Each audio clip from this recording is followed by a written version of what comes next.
Well, howdy there, Internet people. It's Bo again.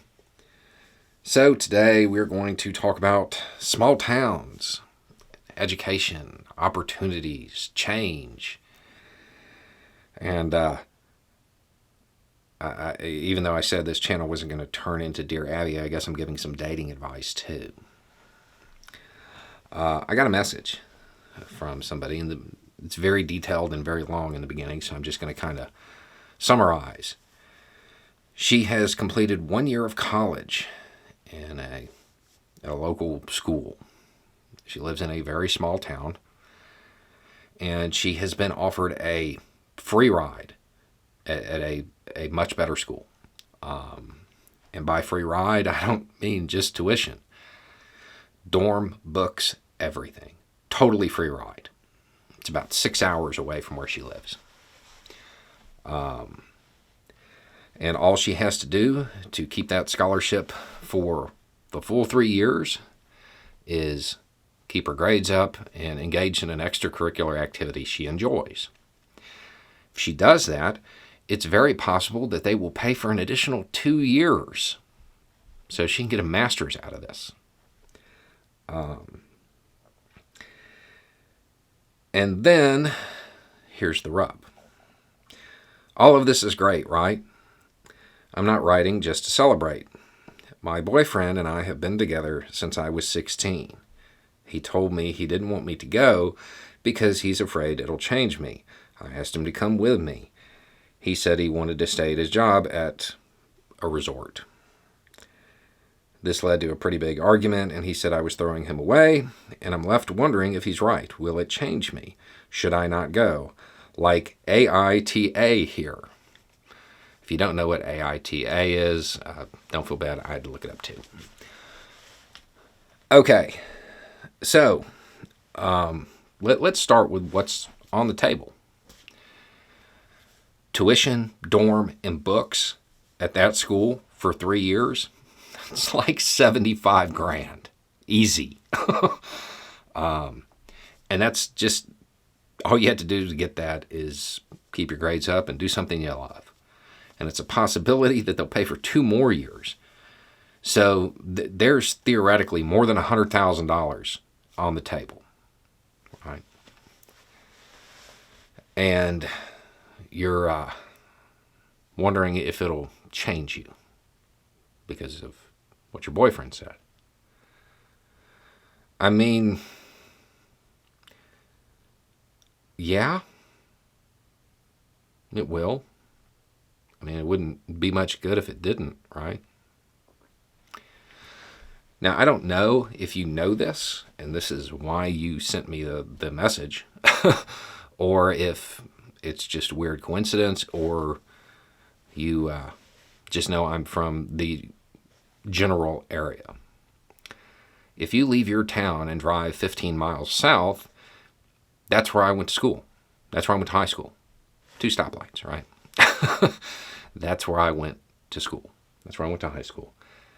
And I left for years. And incidentally, while I was gone, I lived where you're about to move to. And then I came back. And admittedly, it was longer than 3 years. And I met some of my friends from high school who didn't leave the area. And the first night we went to a restaurant out in Destin. And they thought that was really weird, you know.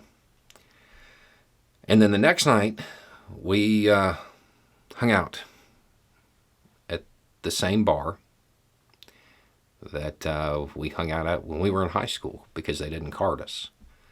And played pool at the same pool table that we played at in high school.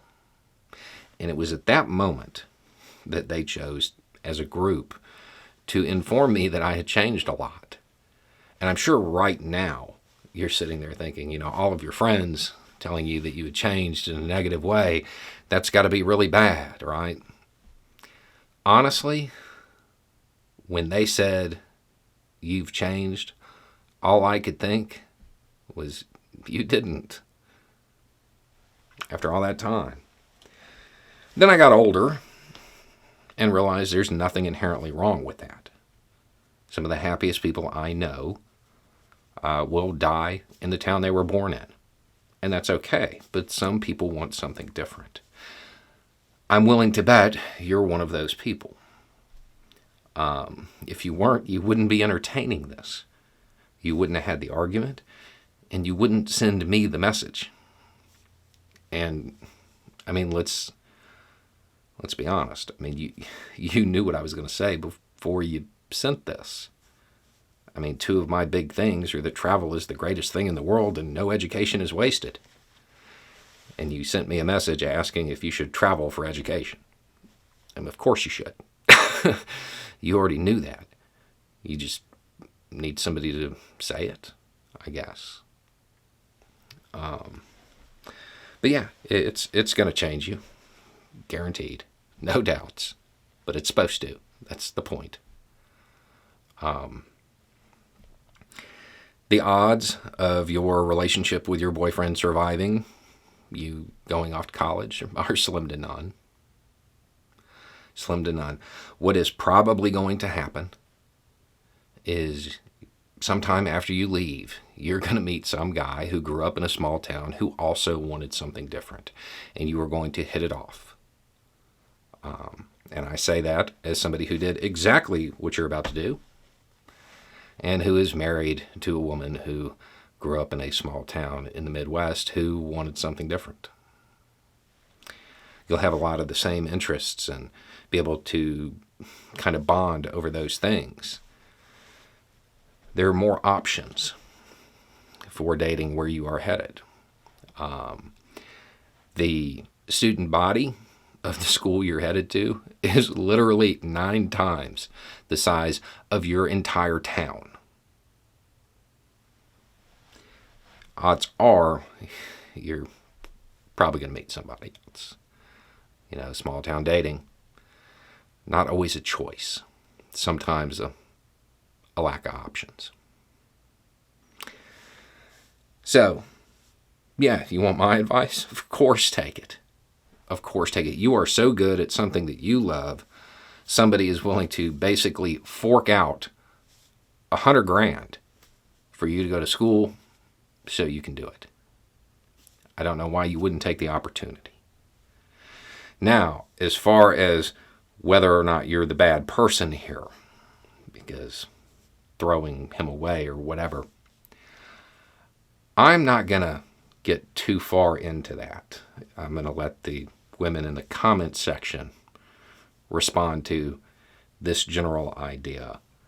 But I would ask if the situation was reversed and that resort he works at was going to give him a big promotion and send him up to Virginia, to that ski resort they own. How long would it take you to pack? Because we both know you would have gone. Anyway, it's just a thought. Y'all have a good day.